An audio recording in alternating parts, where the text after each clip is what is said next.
Hi, and welcome to Berry Aftercare, the podcast. This episode is all about fear of failure. Who has experienced fear of failure? I have, and I'm betting you have, especially when it comes to this whole weight loss process. It's perfectly normal, perfectly natural. We're going to dig in, talk about what's going on with this fear of failure, and hopefully help you overcome some of this because it's a huge self-sabotaging kind of thing. You've sabotaged yourself enough. We've done a whole episode on self-sabotage. The word failure just can set you into hysterics all by itself. So we're going to talk about this fear of failure, maybe kick it to the curb. All right, so here's what we're going to be addressing in this episode. We're going to talk about, I know this sounds like, duh, it's kind of obvious, right? What's meant by the fear of failure? Where does it come from? And we'll look at fear of failure as it relates to this weight loss journey. Because if you are listening to this podcast or watching this video, you know that in times past, especially if you're going in for bariatric surgery, you may have a lot of failure related to past dieting episodes, and you don't want this to prevent ongoing success following weight loss surgery or any form of weight loss. We want it gone once and for all. And finally, we'll discuss some ways to help you overcome this fear of failure as it relates to your weight loss. So even though it sounds obvious, what's truly meant by fear of failure?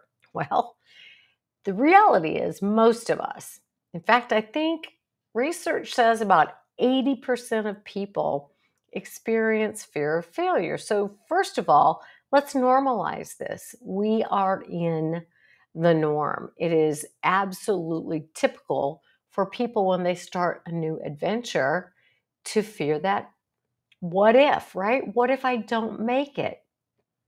I will guarantee you, when I started my PhD program with my, remember, 2.7 GPA from my undergraduate degree, yeah, you're wondering how I got in there to begin with. Well, that's a different story for a different day.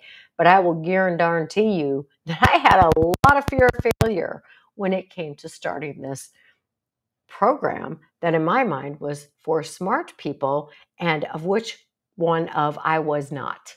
In my mind, I was not one of those smart people, and I was terrified of failing that whole thing. But let's go back years and years and years for all of us. Probably most of us were scared to enter kindergarten. We may not have thought we were going to fail kindergarten, but we certainly felt fear. But let's talk about when we get a little bit older and we enter middle school or we're in high school. Think about things like trying out for a sports team or trying out for chorus or trying out for a school play or trying out for cheerleading or trying out for any kind of club in the school. There is so much peer pressure at that age, and the fear of not making whatever it is you're trying out for, that is an example of fear of failure. What if I fail to make the team? Huge. Oh, yes. Oh, yes. I fall in that camp too. Middle school, trying out for volleyball, they cut two people who tried out from the team. Two people, myself and one other girl. Not kidding at all. What do you think that did for my self-esteem when it came to sports? Not ever. I still struggle to get out there and play volleyball at a family picnic. All right, so think about all of those things. It's a normal thing. We start early in life fearing failure. We fear looking stupid. We fear looking like we're not good at it. We're going to fear, what if nobody likes me? What if they turn me down? This is pretty normal because who's involved? Me, myself, and I. And I am cautious about how I look. I have worries about what people think of me. We all do. When I say I'm talking about the collective we, as in I. So this fear of failure can be really, really overwhelming to the point that people say, you know what? I'd rather not deal with the fear and just not try out for the thing at all. I'm not going to go in for that project. I'm not going to put in for that promotion. I'm not going to try out for that experience. Like I said, about 80% of people experience this fear of failure. There's a very formal term for this because, we have to have fancy terms in the healthcare world. And the fear, an extreme form of fear of failure, is called aticophobia. Aticophobia. And healthline.com defines aticophobia as an irrational, and persistent fear of failing, and ranges from the mild to extreme. But extreme aticophobia can make it almost impossible to carry on with your daily activities at home, work, or out in the world, at school, wherever you are. Now, that would be an extreme case. So think of a continuum. You may be on the low end of that. You may have experienced it a little bit, but you go for it anyway. And if it's extreme, not surprisingly, from a mental health perspective, if you have extreme aticophobia, an extreme fear of failure, it's likely related to anxiety, depression, and ding, ding, ding, perfectionism. Just saying, I've worked in this field of bariatric medicine for almost 20 years, and I have experienced and talked to and witnessed so many people who struggle with that perfectionism. As we've talked in prior episodes of the podcast, perfectionism is related to that all or nothing. I'm going to do it perfectly or I'm not going to do it at all. When you put that in with the whole I'm going to lose weight thing, that's part of the reason why people go all in at first and then they quit. They quit going to the gym, they quit meal prepping, they quit staying away from the unhealthy foods, and they go back to those old habits. So again, not surprisingly, as we have heard in many episodes of Bari Aftercare, so much of this stuff is intermingled. So now we add fear of failure to anxiety, to depression, to perfectionism, and as we're going to find out in just a minute, oftentimes to a lack of self-esteem. So hello, it is no longer a secret to anybody who listens to this podcast or watches these videos that if you time after time after time after time go back to old habits and end up regaining weight in this however many year long or lifelong journey of dieting, there may be some emotional connections related to self-worth and self-esteem. We cannot overlook that, and I will never stop preaching it. And of course, as a professor of mine once said, don't hear what I'm not saying. Regain can be caused by numerous issues, ranging from medical, other illnesses, medications, psychological. There are a myriad reasons for regain. If you have ruled out medical issues, then we need to look at some of the emotional, psychological things that may be driving you back to unhealthy behaviors. So that's what this podcast is all about. So where does this fear of failure come from? And I really want you to think about this. I joked about it a minute earlier, but it's all about me, myself, and I, which to me says one of the things that I need to do to get out of this is not be so concerned with me, myself, and I. And insecurity and fear of what other people are going to think are very linked. So when people ask me, how do you get up on a stage and speak? Or how do you do this podcast? Or how do you get on a television show and not be all concerned? One of the things I say to myself prior to any of these things is this is not about me. It's absolutely not about me.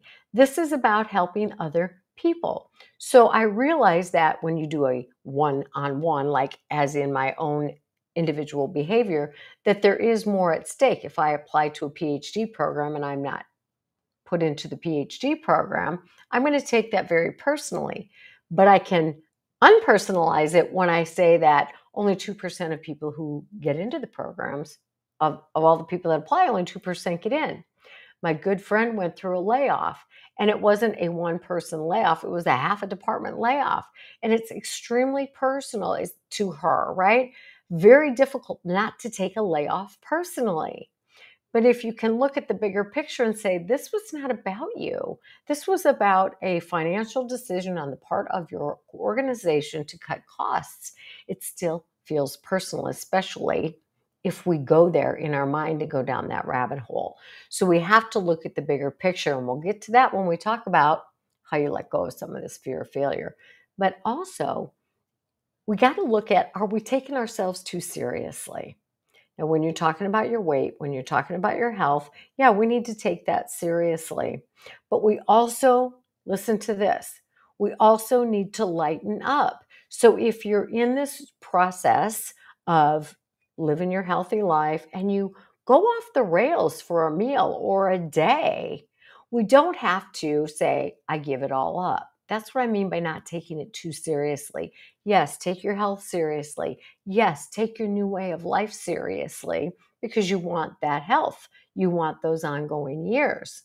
But one day in this process, we're talking about perfectionism now, right? We're talking about all or nothing. I blew it, I'm going to quit. That's not healthy. So we need to take the long-term goal seriously, but we need to look at the day-to-day and go, you know what? That's today. Tomorrow's a new day and I can start over. And we've talked about getting back up and getting on with the program. And one of the ways to maybe look at that is talk to somebody you trust a lot and go, help me not to take this too seriously. Like, it's not over. My stinking thinking wants to tell me why bother. And a more lighthearted friend will go, what are you talking about? That was one day. Let's get on this horse and ride, which is what we would do to our kid. And I bring a lot of this stuff back to what we expect of children.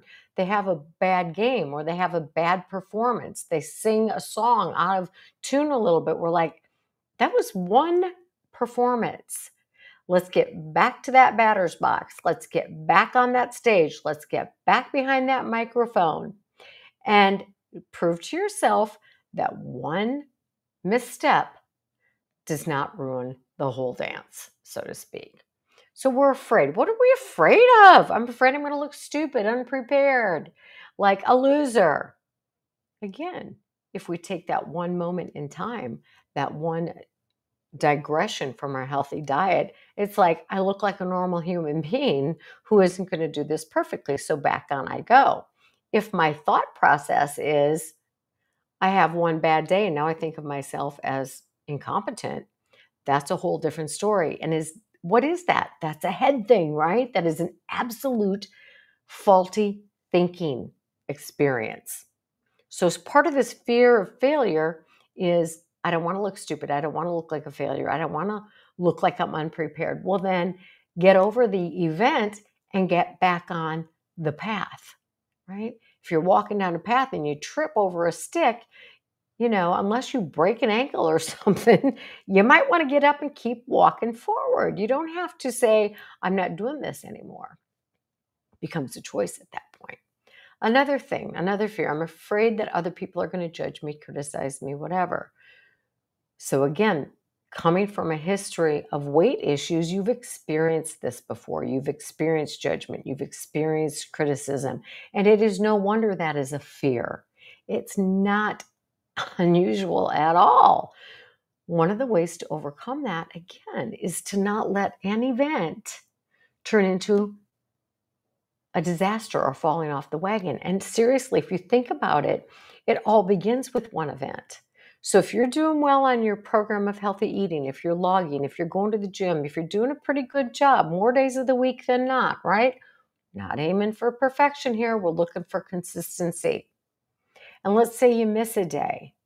Then you say, okay, I missed a day. Now I have a choice. I can miss 2 days or I can miss one day and go again today. And each day-to-day decision, foreshadowing, stay in the day is a way to overcome this fear of failure. Stay in the day and say, I get to make a new decision today. So if each day you make a healthy decision, maybe 2 days you don't, that's okay. Get back on, because overall, the people are going to say, look at that person go. Yeah, they're not doing it perfectly, but they are moving forward on the path, and that's impressive. A lot of this stuff is within our own mind. And so again, we are our own worst enemy. We get in our own way, and most of it boils down to the way we think. And the way we think is oftentimes a result of what we were told about ourselves a long time ago. So it's normal to consider all these things we've been talking about. We're all self-conscious. So again, don't hear what I'm not saying, which isn't we shouldn't be worried about what other people think. That would be unhuman. So we are worried about that, but to what degree and to what degree do we allow that to stop us from obtaining our own goals? Because if we're so super self-conscious or so super self-focused, it's all about me, to the point that our fears prevent us from doing something that we say we want to do, right? So you're saying, I want to live a healthy lifestyle. I want to lose this weight. I want to live the way it takes to live a longer, healthier life. You're saying that's what you want. Then we need to dig a little bit deeper, work a little bit harder at what's going on if something gets in our way from following through with our goals, instead of just throwing in the towel. Think about your kids and how you would want them to respond. You'd want them to put forth a little more effort before they throw in the towel. Now, there may clearly come a time for kids or whatever, it's like, okay, you know what, Connie, you've tried this volleyball thing. Even though you didn't make the middle school team, you clearly suck at it and this isn't your strength. That's fine. But if you're in the middle of a team, you hang in there, right? If you're in the middle of a season. So ask yourself to step up to the plate, figuratively speaking, and say, today's a new day. Today, I will look at the ways I do things well. I will give myself credit for those things. All right. Mostly, we do what is encouraged. Mostly we do, mostly we don't do, but mostly what we want to do. Take this, write this down on a piece of paper, hang it where you can see it. Because what we want to do is do what's encouraged by a lot of the 12-step programs and a lot of other philosophies of resilience and success, is feel the fear and do it anyway. We are grown adults. We are grown adults. Keep that in mind. That doesn't mean we're going to be fearless. Fear is a healthy, normal emotion for all people, children and adults. Adults can assess a situation and say, okay, I feel fear here, and it's about going to the gym. Now, is this a fear that is rationally, like according to most people, a big enough situation to avoid it altogether? Most people would say, feel the fear and go to the gym anyway. You might be saying, but you don't know my history at the gym. You don't know what I've experienced there. You don't know. That may be true. So you may say, you know what? I have been so brutalized at the gym. That is not where I'm going to go. That may be true. What other options do you have then? Does it have to be I'm not exercising? Because listen, I exercise regularly and I don't step foot in a gym. So you can get to the same result a lot of different ways. The message here, though, is feel the fear and do it anyway, if it's safe. If it's safe, and what might be emotionally and physically safe for one person may not be for another. That doesn't mean you have to throw out the goal. Work around it and find some other way to accomplish that in a way that is safer to you. So the message here is feel the fear and do it anyway. And if one way is too overwhelming for you, then work to find another way. Again, we're going to go back and think about when you were a child or when you were a kid, or if you have kids or if you know a kid, right? Things that kids are excited about, like they want to join the math team, or they want to join the debate team, or they want to join the jump roping team, or whatever it is, but they're afraid, right? They're afraid like we all are. So acknowledge the fear with them, talk about it with them. And that's how they learn to overcome fear. So maybe you didn't have that as a child. Maybe you didn't have somebody to encourage you. Maybe you had people making fun of you. And I will grant you that is going to prevent you from wanting to jump right on in there and do the thing, like me with the volleyball. So you have to weigh this out, and you have to give yourself a good talking to like you would a child, and make your decision as an adult. All right. A lot of mental health professionals agree. So this isn't just, hey, Connie's saying this again, because I say this about a lot of things. I'm not making this up. I'm not making this stuff up, right? I read it from research. And if you stop a minute, you probably go, there's probably some logic to all this research. A lot of mental health professionals agree that fear of failure is often the result of a critical upbringing. That makes perfect sense.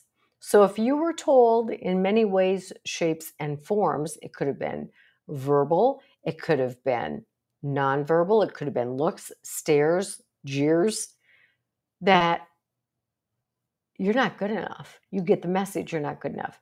If you were compared to a sibling or a cousin and said, why can't you be like so-and-so? If you're constantly criticized, oh yeah, you think you cleaned your room? Well, that is not clean. You start all over again. You brought home all A's and one B. Why didn't you get an A? If it was a constant stream of what felt like criticism to you as a child, you're going to struggle more than other people with this fear of failure, and it makes perfect sense. So what do you do about that? You acknowledge it, right? Remember the 4 A's? We become aware. What is it about this that's so big to me? Oh yeah, I was criticized in this way, shape, and form. I was told in these many ways, basically, that I was a failure in this department. And so, of course, that's looming over you in a big way. Add to that your experiences with weight loss over the years. And for some people, it's been a lot of years. And so you look at, and we all know, past attempts are good predictors of future, right? So if we failed and failed and failed again, it would be kind of silly not to enter the next weight loss program or bariatric surgery with some fear that, oh my God, what if this doesn't work? What if this doesn't work? So I want to really have a lot of compassion for anybody who struggles with fear of failure, but especially in this weight loss realm. It makes a lot of sense. So be compassionate with yourself. Don't hit yourself over the head and go, well, just get over it. That's not going to work. We've got to acknowledge it, and we've got to acknowledge the anxiety that may go with it, the physical feeling like, when I think about doing this, I feel almost nauseous. And when I think about doing that, I just want to cry. Maybe when you think about doing this, you sweat, or your heartbeat goes up, or you feel panic. And I'm laughing here because I want to tell you about a situation. God bless my son-in-law. He was so brave at this particular moment. My family was on the Family Feud. And I'll just tell you right now, we sucked. But we were on the Family Feud. And my poor son-in-law has so much anxiety about a lot of different things. And I think secretly, he and myself, to tell you the truth, were hoping we wouldn't get called to be on the show. It was the last option for that day. It was our second day there of waiting all day. Well, they called our family. And watching my son-in-law, I'm not kidding you, he started pacing. He went into a bathroom. He came out of the bathroom. He was pale. Could hardly breathe. And I'm telling you, this guy felt that fear physically, emotionally. I don't know what was going through his head, but he got on there and he looked like a dang pro, even though none of us got a point at all. Yes, 0 points, just saying. That young man felt the fear and he did it anyway. So I was super proud of him. And you can do it too. But not if you refuse to acknowledge that that may be what's going on. So you have to acknowledge it and maybe talk to somebody about, oh my God, I've tried this so many times and I'm so afraid because this is how I felt every time. So we want to compassionately say, of course you felt that way. It makes perfect sense that you would have felt that way. What kinds of things can we put into place this time to help make it a different experience for you? Right? So everybody's going to feel this differently. It's a very personal experience, but the result and the outcome really remains the same. If you don't address this, if you let it drive your bus, you're going to get the same result.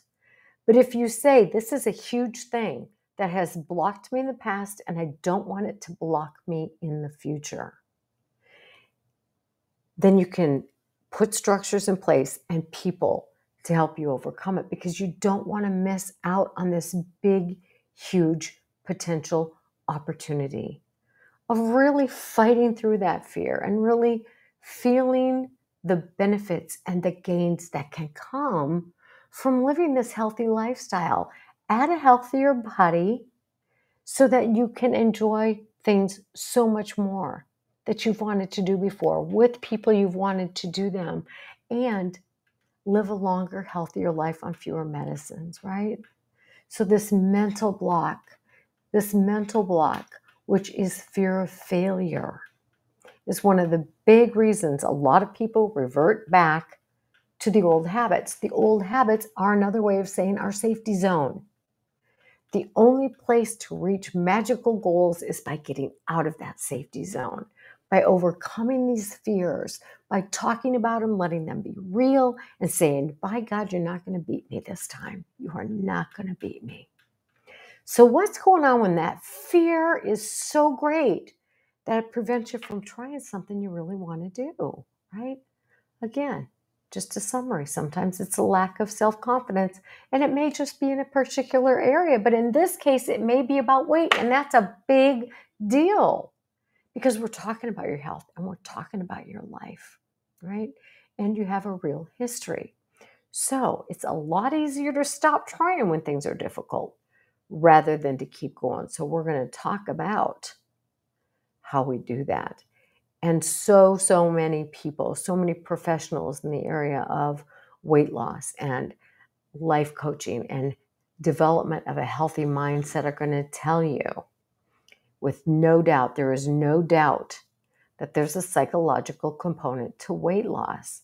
Now, sadly, you may find some medical professionals that are going to tell you, yeah, maybe there is, maybe there isn't, but it's really biological. Yeah, it's biological. Absolutely, it's biological. But if you talk to post-ops who are 5, 6, 8, 10, 18 years out past surgery, they're going to tell you, yeah, there's a huge physiological, biological component to this, but it is as much a psychological journey as it is a biological one. So take my word for it or find other people who have been there. Let's understand, and this is going to be a little bit of a redundancy here, but the fear of failure as it relates to the weight loss journey. So this fear of failing may include, I'm afraid I'm going to just fall off the wagon and not get back up. That's preventable, my friends. That is 100% completely within your choice. 100% completely within your capability of getting back on that wagon. That is a fact. You can fall off it. We all do. We all will. That's normal. But you are in charge. You are in control of whether or not you get back up on there. And that's the place where I don't take any excuses or have a whole lot of compassion. I have tremendous compassion for the difficulty associated with weight loss and keeping the weight off. I have tremendous compassion for the fear of failure. I have little compassion when there is so much available to you for getting back on the wagon that's saying I fell off the wagon and so I quit. That is hard for me to swallow, because there are a lot of us in this field who can help you get back on that wagon, but you got to want to and you got to be willing to. There's this fear of not losing enough weight, which also I struggle to have compassion for if not losing enough weight is tied to a single number that you think you're going to get to, because it's absolutely a crock of crap. That's all I'm going to say for today about that. You've heard me talk about it before. And of course, there's fear of putting the weight back on. I have tremendous compassion for this one, because There are biological reasons for this. There are also behavior and psychological reasons. Part of this we can control and part of it we can't. Choose the parts you can influence and do the work it takes in those areas. There's also fear of change, very real, related to weight loss and maybe fear of failure, but regain, because there's a lot of changes in other people and in yourself, whether you want to admit it or not. Of course, there's a fear of embarrassment. There may be fear of attention. So it's not just the failure thing, or starting the process or returning to a weight that is scary. You might be nervous of the changes in your identity. So it's easier to say, oh, I had this fear of failure and I failed, than to acknowledge, I'm afraid of these changes. I'm afraid of the emotions that are going to surface. I'm afraid I'm going to lose motivation. I'm afraid I'm going to lose my social life, because that's what we do. I'm afraid I'm going to lose whatever it is that you're afraid you might lose or gain in this weight loss journey, right? I get healthier, I get busier. I'm afraid I'm going to gain attention. I don't really want that. So it might be easier to dump everything onto the tagline of fear of failure than to start to dig a little deeper and say, there's really all these other fears associated with this as well. So there's a lot of things going on here, and they can't be teased out by yourself. We're smart people. We understand ourselves to a certain degree, but there are people who see us in a lot of ways more clearly than we can see ourselves. So sometimes we need somebody to help us look at this, or this, because sometimes I'll just say something to somebody and they're like, well, how do you know that? I'll say, because you just said this, or this. Oh yeah, I guess I did. But they hadn't categorized it into a fear of I might lose motivation, or I'm afraid of how other people are going to treat me. But they've told me that, they just hadn't heard it that way in their own ears. So talking to other people is going to help me understand my fears here. I'm going to tell you what's going on in my life and what I've experienced. Help me understand what's going on here so I can put together a plan. All right. To make it even more difficult, because it's not difficult enough, a lot of this operates on an unconscious or subconscious level. We may not think we have fear of failure. We may not think we have fear of change. We may not think we have fear of attention, because it's subconscious. So we don't even realize this is what might be getting in our way. And that's why I love the saying, nobody can do this for you, but you can't do it alone. We all need other people to help us see the picture in a more holistic way. You can think of it as a building with a lot of windows, and you're peering in one window, but your friend is peering in another. And so they're getting a different view of the room that they can share with you. So we've got to move forward instead of staying paralyzed if you want what you say you want. You don't have to do anything for me. But if you're saying this is what you want, then you're going to have to do the work it takes to move forward, even if that work is a little bit or a lot uncomfortable. Because our wants are going to stay the same. Our wants are going to be the wants. I want to lose weight. Every time you started a weight loss program, you've wanted to lose weight. Every single time, and you still want that. Some of these psychological things that are under the surface a little ways or a lot of ways can prevent you from reaching that. So if you really want what you want and you're willing to do what it takes, listen to some other people and hear what they're having to say about what might be a stumbling block for you. It may or may not be. You got to be the decider of that. But if it's even resonating a little bit, you may want to dig a little bit deeper. All right, self-sabotage, very closely related to fear of failure. Because if I'm afraid of failing, well, I can self-sabotage myself consciously or unconsciously. I fall off the wagon, I don't get back on. That self-sabotage, that is going to, again, lead to fear of failure. The fear of failure may be related to I'm scared of what might be on the other side. of success, which we're going to talk about fear of success in the next episode. All right, here's the deal. Regardless, failure, if you're going to set yourself up to fail, if you're not going to get back on the wagon, if you're not going to work to overcome the things that are standing in your way that are related to your fears, that is 100% going to lead you to repeating the same thing. So if you don't address the things in your way, you're 100% going to get what you always got. So if you want to change that, you're going to have to step up and you're going to have to ask for help. Oh, dear God, I'm going to have to ask for help. Yes, you are. Without giving 100% maximum effort. Weight loss, already super duper challenging, is even worse. So again, how do we overcome this fear of failure business? First step is awareness. Awareness is always the first step of change. Acceptance is the second, meaning I accept there are some things that I'm going to have to do to address this fear of failure. Rather than trying to run around the block avoiding it, I'm going to walk directly toward my fears. I'm going to talk about them and I'm going to put into place some safeguards to keep me right on track. You've got to acknowledge, you've got to accept, and then you've got to make this plan because that's what's going to help you navigate these fears and help you reach the goals that you're setting rather than allowing daily small failures. Like I failed to plan today, it's over. I failed to work out today, it's over. I failed to phone a friend for support, it's over. That's a defeatist attitude. So not allowing that stinking thinking to get in the way. Not allowing that perfectionism to get in the way, but saying, yeah, I'm human. I'm going to go off the rails from time to time, but I always, as in 100% always, have the option of getting back on track.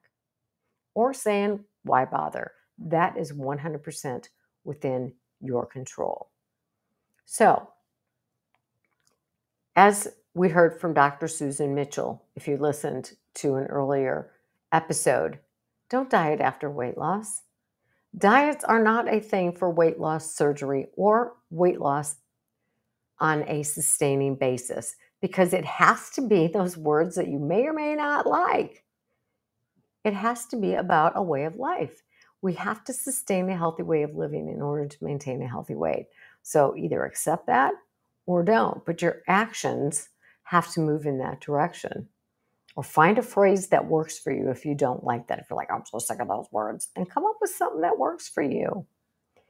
And then have an attitude, right? There we go. Attitude, another one of the 4 ACEs, awareness, acceptance, attitude. So again, you're going to have that defeatist attitude. I can't, wah. Or, this is hard, but by God, I'm going to push through. This is hard, but I'm going to ask for help.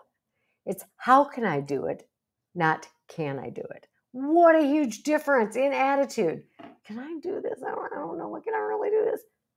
How can I accomplish this? Great thing to write down and post up again. How can I do it as opposed to can I do it? 100% effort is scary, but guess what? How badly do you want this? How badly do you want this? How badly do you want this? What are you willing to do to get what you say you want? All right. Think about it this way, and this is research-based as well. Research say that somebody who's a smoker, an average of 30 attempts to quit before they successfully quit for a year. Okay, are they a failure or are they a success? Are they a failure or are they a success? Well, that's hard to say. Yeah, you may have, say you failed at this weight loss thing, however many times, but there's always the opportunity for success. And this time, maybe if you take into account what you learned those other 30 times on the road, you'll be able to implement what you need to do one day at a time, those learning successes, so that you get to the place you want to be, a healthy lifestyle, not a specific weight. All right. In regard to smokers, then think about it. 30 ineffective solutions, but not failures. So in the past, look at how you've tried to lose weight and sustain it. Those were ineffective solutions. It doesn't mean they were failures. Very important. Now, here's one that can sometimes be hard to swallow, people. You might decide that you're happier staying where you're at instead of putting forth the effort. And I know that's a tough one to swallow because it's like, no, I'm not. I really want to lose this weight. I'm not happy where I'm at. But I'm telling you what, if you've got the tools and you've got the people to help you, there's no reason that you cannot find daily successes, which eventually is going to lead to this healthy lifestyle. So it may seem ridiculous, but some people prefer to stay where they are because the fear is so big. And that's a thing you're going to have to say. You're like, you know what? I'd rather stay here and not have that job promotion. I'd rather stay here and not be the lead performer in the play. And that's okay. You absolutely can make the choice to stay wherever you're at. If you say, I'm happy where I'm at, quit saying I want something different, right? Because people are going to start going, well, you say you want this, but you never really put forth the effort, or you never really follow through. And there are proven ways to follow through. So you might want to look at, you know what, I've been saying this for years, but do I really want to change, or am I really okay here? We can talk a whole about that in another entire session, which I think we probably will in an episode. But here's the deal. If you allow it, critical words there, if you allow it, it is your choice. You have the option to overcome this, my friends. You really, really do. But if you allow it, fear can freeze you and take you back to your comfort zone. So you need to ask yourself, if you're saying you want a healthier lifestyle, then you really would be doing yourself a favor by saying, what am I getting? What am I benefiting from by going back to my old way of life? What am I gaining by allowing those old habits? Well, I'm gaining my comfort zone back. I'm gaining a place in life where I know how to navigate the world. You got to ask that question so that you can say, okay, is it worth staying here? And maybe it is for you. Or is it worth getting the help to move past these things if I say I want a healthier lifestyle? So more important, take this one to the bank. More important than not slipping up, because you will, is getting back on track. You've heard it, you've heard it, you've heard it. It's possible. It's within your control. So we're going to start by figuring out, what is it you're really afraid of? What is this fear of failure? And let's dissect it a little bit. And here's your take-home messages. There are going to be roadblocks. You will stumble. Do you choose to get back on? Do you choose to ask for help? Or do you stay comfortably in the mud? Your choice. So there will be roadblocks. Fear of failure is experienced by almost everyone universally, so you're not unique. But do you want to get out of yourself a little bit, meaning don't stay so focused on yourself, but think, my healthy lifestyle will impact my children, my partner, my coworkers, my extended family. So it's not just about you. Are my kids worth overcoming these fears? Is my spouse worth overcoming my fears? Am I worth overcoming these fears? And sometimes that's the problem right there. We don't think we're worth it.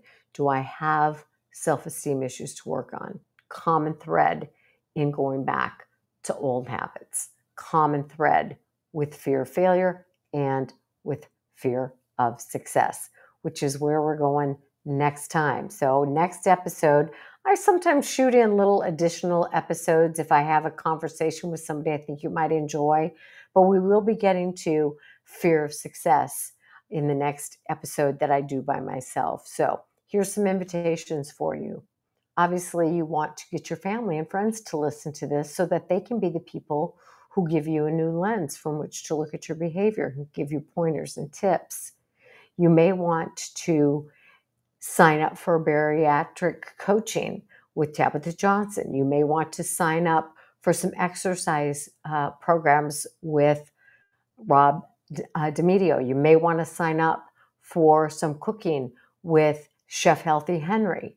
You may want to log into and join the whole Berry Aftercare program, where you're going to see all of those people and more giving you daily tools to keep moving forward in this process to get you where you want to be. And that program can be found at www.berryaftercare.com. You may finally want to invite your children or your spouse or your support people in this journey with you and say, what's something you're afraid of doing? Well, I always wanted to take a pickleball class, but I'm really afraid I'll look stupid. Tell you what, you take the pickleball and I'll go to a coaching session. So bring people into this or ask children. They love this. What did you do when you were afraid to get up on that stage and sing that song? How did you overcome that? Ask children. It's beautiful because it helps them to see, wow, I'm courageous and brave, and you can do this too, and take some cues from them. So get on with it. Get on with it. Also this week on Berry Aftercare, we've got Chef Healthy Henry. He's cooking up a breakfast dish, and he told me it has sweet potatoes in it, which makes me super happy because it's my favorite food. We've got Laura Preston going to be on with me. We've got Tabitha Johnson, our family and marriage and family therapist, and also bariatric coach. We've got Rob D'Amedio, who is bringing some options for a summer workout camp this summer. All kinds of great things happen in there. So join in with us. Thank you for spending your time listening to Berry Aftercare, the podcast. I appreciate you. I want you to appreciate you. I want you to enjoy long-term success in your weight loss journey. So thanks for being a part of this, and please share with others. I know they will benefit from it as well. And I will see you next time. Remember, my friends, this is your health. It is your responsibility this day and every day. Take care. Bye-bye.